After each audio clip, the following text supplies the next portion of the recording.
It really gets, this will be probably the toughest week between this week and next week.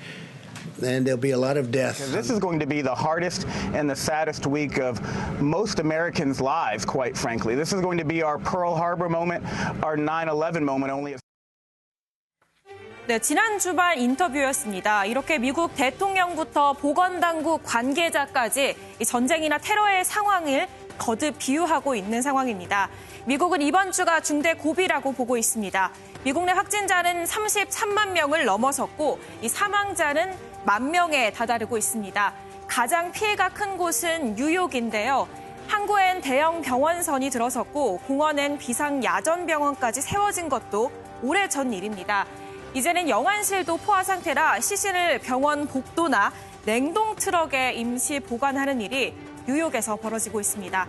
게다가 최전선에 있는 의료진들은 제대로 된 보호 장구도 없이 환자를 치료해야 할 상황에 놓였습니다. 최악의 한 주를 예고한 미국, 오늘의 프레스콕입니다. 네, 미국 상황이 갈수록 악화되면서 이번 주 또는 다음 주가 최악의 한 주가 될 것이다라고 트럼프 대통령을 비롯한 당국자들이 얘기를 하고 있습니다.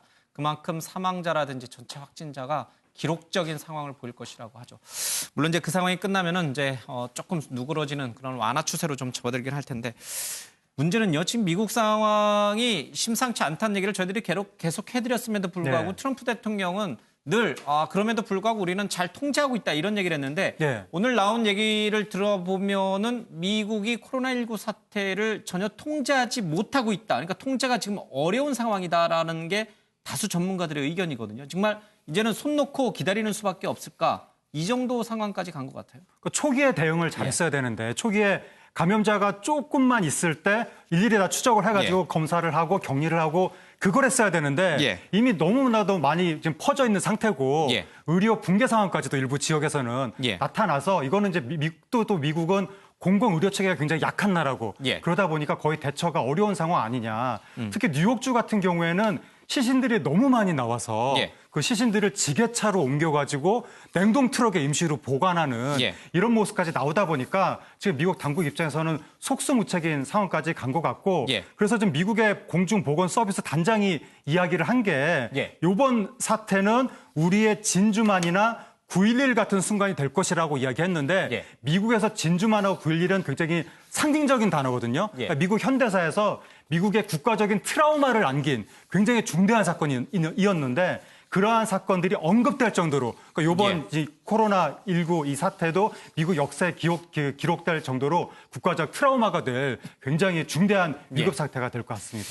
9.11 테러나 아니면은 2차 세계대전 당시 진주만 이 일본군의 공습에 비견될 만한 상황이다라는 게 얼마나 심각한지를 잘 상징적으로 보여주는 것 같습니다. 상황이 이렇게 통제 불가능한 수준까지 가게 된 것은 글쎄요. 아무래도 정치 지도자들의 판단에 문제가 있었지 않았을까 싶습니다. 트럼프 대통령조차도 마스크를 써야 되는지 쓰지 말아야 되는지 막 혼란스러워했어요. 그렇죠? 네, 그리고 본인은 마스크를 착용하지 않을 거다 이런 얘기를 했습니다. 그러니까 이 대통령 책상에서 마스크를 쓴 채 다른 나라의 대통령, 총리, 이 영국의 여왕 이런 사람들을 만날 수 없다라는 얘기를 했는데요. 그런데 이거를 이제 이 남편의 얘기를 들은 건지 아닌지는 이제 확실치 않지만 이 부인인 멜라니아 여사 같은 경우에는 같은 날 SNS에 모든 사람이 마스크 착용을 진지하게 받아들여야 한다. 오히려 마스크 착용을 적극적으로 권고하는 글을 올렸습니다. 그러니까 남편의 이런 방침을 듣고 올린 건지 아니면은 이거를 의식하지 않고 개인적으로 올린 건지는 확인하지 않았지만 어쨌든 엇갈린 목소리를 지금 내고 있는 상황이기 때문에 미국 시민들은 더욱더 혼란스러울 수밖에 없는 상황입니다. 코로나19가 미국에 상륙을 했을 때만 하더라도 트럼프 대통령도 그렇고요. 많은 미국 사람들은 마스크 따위를 왜 쓰냐 이렇게 생각을 하고 파티를 즐겼습니다. 그러나 이제 상황이 심각해지면서 트럼프 대통령도 이제부터는 마스크를 자기도 필요할 때는 써야겠다라고 입장을 좀 바꿨습니다. 초기 대응이 얼마나 중요한지, 정치 지도자의 판단이 얼마나 중요한지를 좀 잘 보여주고 있는 것 같습니다. CNN에서는 이 숨진 사망자의 유족과 인터뷰하던 앵커가 눈물을 흘리고요. 유명한 앵커죠. 쿠오모가 수척해진 모습으로 화면에 등장하기도 했습니다. 영상으로 보겠습니다. Lowinger passed away on Saturday at the age of 42. And his wife, Mara, joins us now. I thank him for being the most amazing husband and for making me feel cherished and loved every single day. You know, Mara, I want to just, so our viewers know, I mean, I think your love for him. I'm sorry, you made me cry, actually. It's a beautiful thing. I'm doing well. The beast comes at night. You know, as we know, the healthcare workers have taken to calling the virus the beast. I understand why. My fever has gone up a couple of degrees. Nights are tough. I've lost 13 pounds in 3 days. Wow. Now, I'm a big guy. I started off at 230 pounds. My wife is feeding me like, you know, we were still in the dating phase. You know, so it's not like I'm hurting for nutrition. I'm eating and drinking constantly. I'm just sweating it out, and it's the sickness. 네, 미국 내에서 사망자가 10,000명을 넘어서면서 곳곳에서 이런 사망자가 속출하고 있고 그 유족들의 슬픔이 커져가고 있습니다. 저 CNN 여자 앵커도 굉장히 유명한 앵커인데 방송 중에 울었고 또 그것을 시청하던 수많은 시청자들도 울었다라고 하면서 댓글을 달기도 했습니다.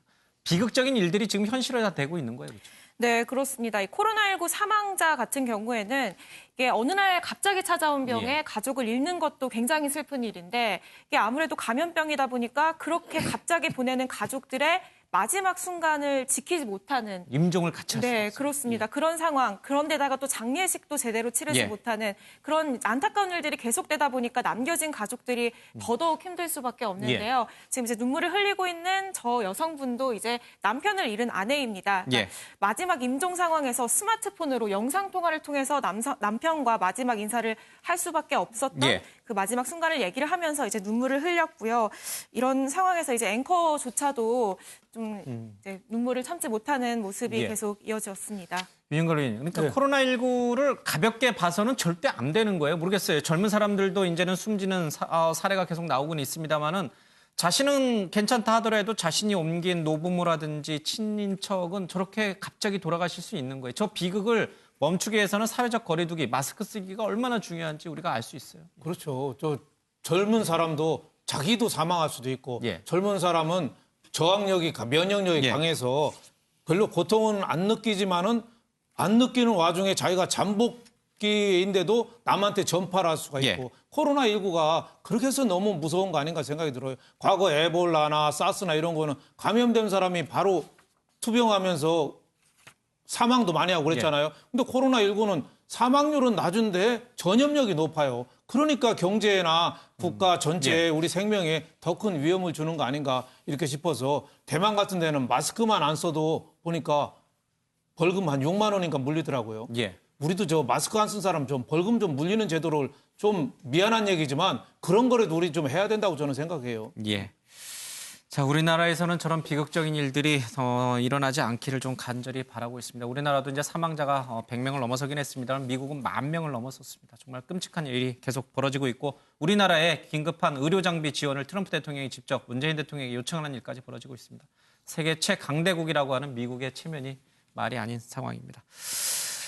유유정 기자, 지난번에 저희들이 보도해드렸습니다만 미국의 최신의 항공모함 루즈벨트호에 있는 승조원들을 안전하게 내리기 위해서 이 함장이 국방부에 SOS 서신을 보냈죠. 그것 때문에 경질이 당했는데 결국 승조원들은 이 함장을 영웅이라 불렀죠. 네, 그렇습니다. 지금 당장 전시가 아니다. 승조원들이 이렇게 감염이 될 수가 없다. 내려달라라는 이제 SNS 서한을 보냈는데 이 서한을 보냈다는 이유로, 그러니까 이 서한이 언론에 유출이 되면서 공개가 됩니다. 그러면서 결국에 이제 승조원들은 내렸지만 이렇게 승조원들을 공포심에 넣게 했다라는 이유로 트럼프 대통령이 이 행동은 굉장히 끔찍한 행동이었다라고 얘기를 했고요. 결국 경질이 됐거든요. 그런데 이 선장의 마지막 길, 결국 경질이 되고 배를 빠져나오는데 선장의 마지막 길을 모든 승조원들은 이제 환호성으로 굉장히 정말 우리의 최고의 캡틴이다라고 이제 열렬히 환호하는 모습이 화제가 되고 있습니다. 이 영상도 직접 보겠습니다.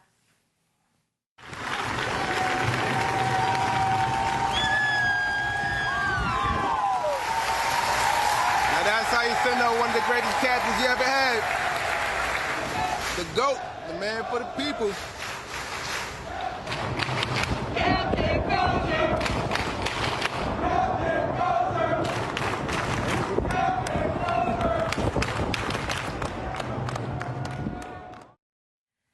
네, 결국에 이 수백 명이 감염되고 있던 상황에서 수천 명의 승조원을 내리게 할 수 있었던 거는 이 함장의 이 서한 SOS 서한 덕분이었습니다. 그런데 이 서한으로 결국 경질이 된 이 함장의 뒷모습에 이 많은 승조원들은 이제 환호성, 감사의 인사를 전하는 모습을 직접 보셨습니다.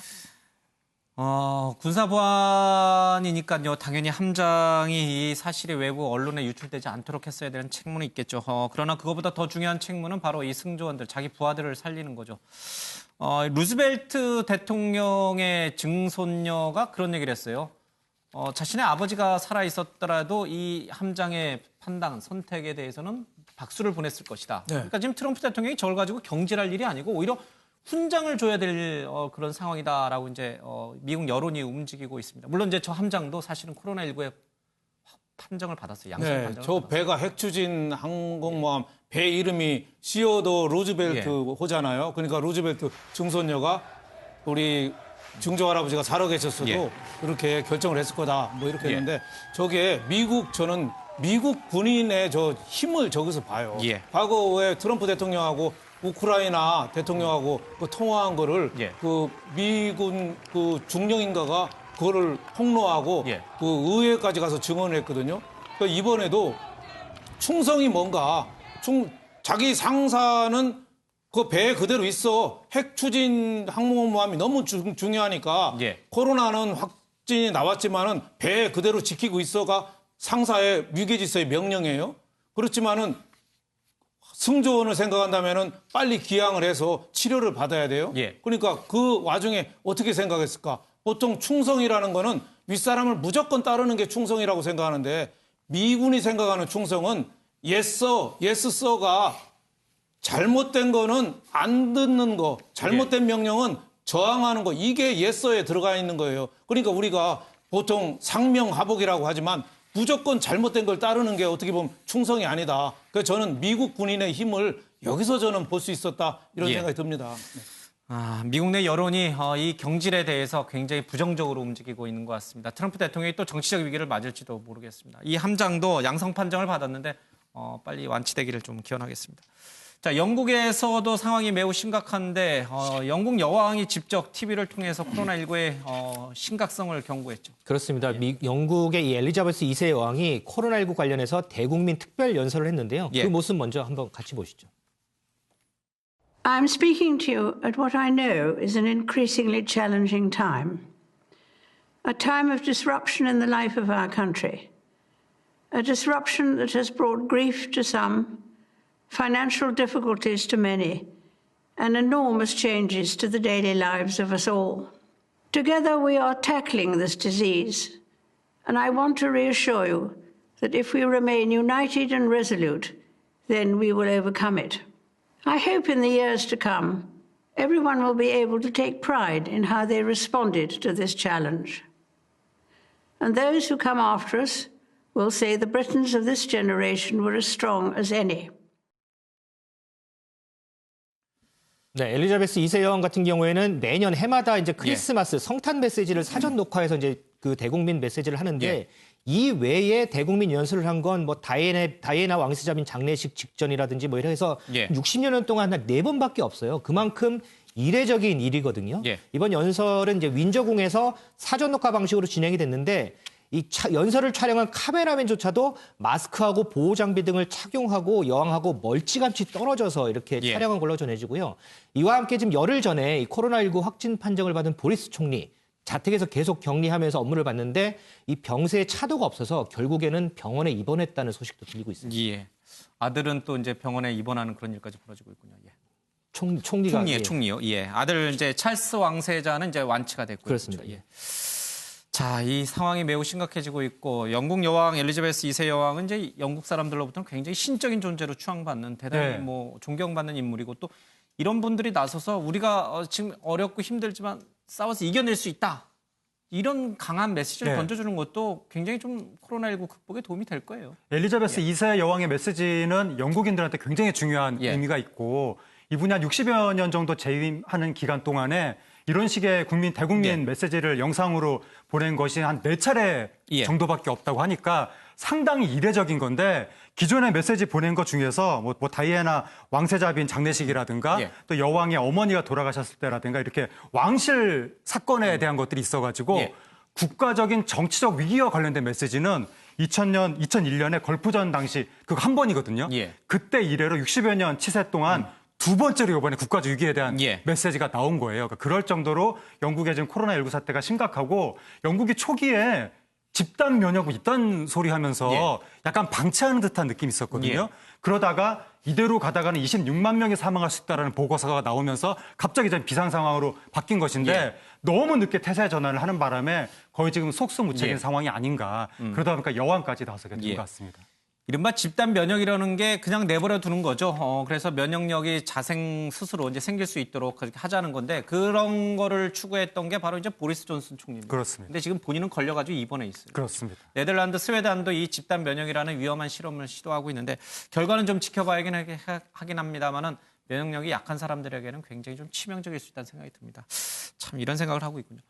우리 옆 나라 일본의 아베 총리는 어떻습니까? 여기도 뭐 자신만만했었잖아요. 그렇습니다. 근데 아베 총리가 지난주에 각 가정에 2매씩 면 마스크를 보급하겠다 이렇게 얘기를 하면서 상당히 비판을 많이 받았잖아요. 저희는 뭐 풍자 패러디도 많이 소개해드렸잖아요. 그렇습니다. 근데 이제 정작 이 아베 총리는 보시는 것처럼 면 마스크가 아니고요. 보건용 마스크를 쓰고 나서 지금 논란을 빚고 있거든요. 그리고 일본 국토교통성 관리는요. 정부가 외출 자제를 요청하고 있으니까 감염이 확산되더라도 정부 탓을 하지 말아달라 이렇게 SNS에 올렸다가 지금 여론의 문매를 맞으면서 총리, 강요, 정부 할 것 없이 지금 여론의 문매를 맞는 그런 상황입니다. 가구마다 이 2매의 면 마스크를 지급하면은 4인 4명이 있는 가족 구성원 수가 4명인 가족은 마스크 2개를 어떻게 나눠 가위바위보해서 아들, 딸, 엄마, 아빠가 이게 나눠서 써야 되나요? 참 어려운 문제가 있는 것 같습니다. 도심도 썰렁해지고 있죠, 도쿄 도심도. 그렇습니다. 일본 도쿄도 같은 경우에는 지난 주말에 이제 외출 자제령이 내려졌거든요. 그렇기 때문에 지금 도쿄 번화가에 지난 주말에 사람이 거의 없을 정도로 보시는 것처럼 텅텅 비었어요. 그게 이제 시부야 거리군요. 그렇습니다. 그리고 도쿄 그 도심의 백화점 등도 다 휴업을 해서 사람들이 나오질 않았죠. 저희도 지난주에 이제 몇 번 전해드렸는데 지금 국민 코미디언 시무라 켄이 사망을 했고 계속해서 이제 환자가 급증하면서 일본 국민들도 이제야 사회적 거리두기에 나서는 이런 모습인데 일본 도쿄도만 해도 지난 4일 하루에만 118명의 확진자가 나왔고요. 일본 전체적으로도 하루 확진자가 300명을 돌파했는데 이에 대한 위기감을 이제서야 이제 느끼는 것 같습니다. 그래서 이 아베 총리가 곧 긴급 사태를 선언할 것이다라는 얘기가 흘러나오고 있습니다. 경제적으로 보면 한 뭐 700조 원인가요? 그렇게까지 손실이 일어나지만 불가피한 조치다라는 얘기를 하고 있는데 너무 늦었어요. 그렇죠? 그렇죠. 뭐 지금 일본이 올림픽 신경 쓰다가 다른 거를 다 놓쳐버렸어요. 그래서 여태까지 그 확진자 검사도 좀 굉장히 소홀히 했거든요. 우리나라보다 뭐 10분의 1도 안 할 정도로 소홀히 했는데 올림픽 연기한 다음에 지금 밀렸던 숙제가 우르르 좀 나오는 거죠. 지금 문제는 동경이 중심이 되고 있는 도쿄, 미국이 문제가 뉴욕주가 지금 중심으로 퍼지고 있는데 일본은 도쿄 중심으로 저렇게 많이 퍼지고 있어요. 확진자가 엊그저께도 360명 중에서 143명이 거의 절반 조금 안 되는 숫자가 도쿄에서 발생했거든요. 그 확진자도 4,500명이니까 우리나라의 거의 절반 정도로 지금 따라오고 있어요. 또 하나 문제는 뭐냐면 도쿄의 신규 확진자 중에 64%가 감염이 어디서 왔는지를 경로도 몰라요. 그러니까 아예 자칫하면 통제도 못하는 거죠. 그래서 우리나라는 감염 추적을 역학조사를 세게 하잖아요. 휴대폰, CCTV, 신용카드 잘 하는데 일본은 그런 게 좀 습관화가 안 돼 있어요. 그래서 속수무책이다 이런 생각이 들고 왜 미국이나 일본 같이 세계 최고의 선진국이 이렇게 감염병에 코로나19에 저렇게 손을 놓고 있는가. 저는 그 우등생의 딜레마도 있어요. 여태까지 잘 알고 있으니까 이거 코로나쯤이야 하고 무시한 것도 있고 미국이나 일본은 여태까지 해외 침략이나 비상사태나 전쟁 위험이나 이런 게 별로 없었거든요. 그러다 보니까 그런 위기 상황에 대처하는 능력 이게 좀 더 부족하고 국민들은 또 더 그냥 패닉에 빠져가지고 일본에서 사재기 한다는 게 좀 이해가 안 가는데 일본에서 지금 사재기가 벌어지고 있는 게 그런 거 너무 평온한 시대를 전후에 오랫동안 한 70년간 지내온 게 저 후유증 아닌가 뭐 이런 생각도 좀 듭니다. 쌀을 사재기하는 도쿄 시민들. 그렇죠. 상상하기 어려웠던 그런 모습입니다. 어쨌거나 저 일본의 모습을 보면서 남의 나라 얘기다 이렇게 생각해서는 절대 안 됩니다. 여기서 방심하면요. 우리 서울도 저 도쿄처럼 될 수 있고 우리 대한민국도 미국이라든지 영국처럼 코로나19가 다시 또 확산할 수 있다는 경고음이 계속 흘러나오고 있습니다. 긴장해야 됩니다. 그럼에도 불구하고 우리나라는 잘한다는 칭찬이 앞서 이제 월스트저널에서 정은경 본부장 칭찬한 기사 얘기도 했는데 굉장히 우리나라 잘한다는 생각을 하는지 도움의 손길이 계속 요청이 들어오고 있어요. 물론 120여 국에서 도와달라고 했다면서요? 그렇습니다. 일부 국가 같은 경우에는 정상이 직접 요청을 해서 문재인 대통령하고 전화 통화를 하면서 협조 요청을 하고요. 지금 각 외교 채널로 120개국에서 진단키트하고 의료기기 등에 대한 협조 요청을 하는 것으로 알려졌는데 상황이 이러다 보니까 지난달에 진단키트 수출이 지난해 같은 달에 비해서 117%나 늘었다고 해요. 이렇게 이제 각국에서 막 이런 협조 요청, 특히나 우리나라하고 친분을 강조하면서 이런 협조 요청을 하는 통에 우리나라 같은 경우에는 지금 우선순위를 어떻게 정하고서 협조를 해야 될까 이렇게 지금 고민에 빠졌다고 합니다.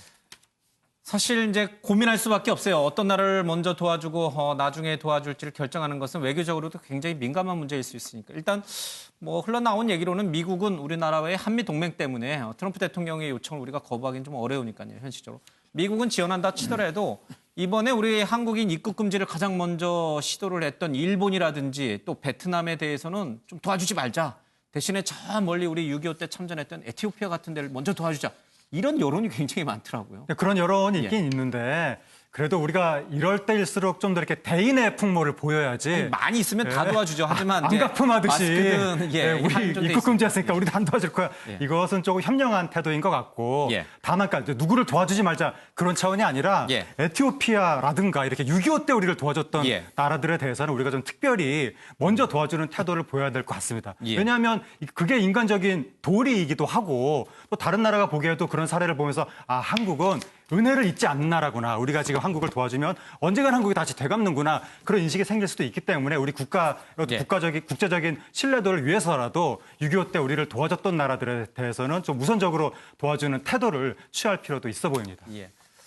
6.25 때 이 에티오피아의 대통령은 자기들도 외세 침략을 많이 당해봐서 아니까 무조건 한국에 파병하자 이렇게 한 국가예요. 사실 우리가 좀 도와줘야 돼요. 이디오피아가 6.25 때 우리나라 와서 생포된 사람이 없어요. 북한군에게? 네, 생포가 없어요. 죽거나 살거나 둘 중에 하나지. 항복이 없었어요. 그 정도로 열심히 싸웠죠. 그 셀라시아 그 황제가 이디오피아에서 우리나라 무조건 파병하라. 그래서 정말 그때 이디오피아 국력으로 많은 사람이 와서 우리나라 와서 참 희생적으로 그 젊음을 바친 거죠. 우리 그 고마움을 잊으면 안 돼요. 그리고 이디오피아가 우리가 또 하나 잊지 말아야 될 게 과거 제3세계 우리나라 그쪽에 굉장히 약할 때 우리나라를 많이 도와줬어요. 그리고 지금 이디오피아가 어떠냐? 지금 너무 못 삽니다.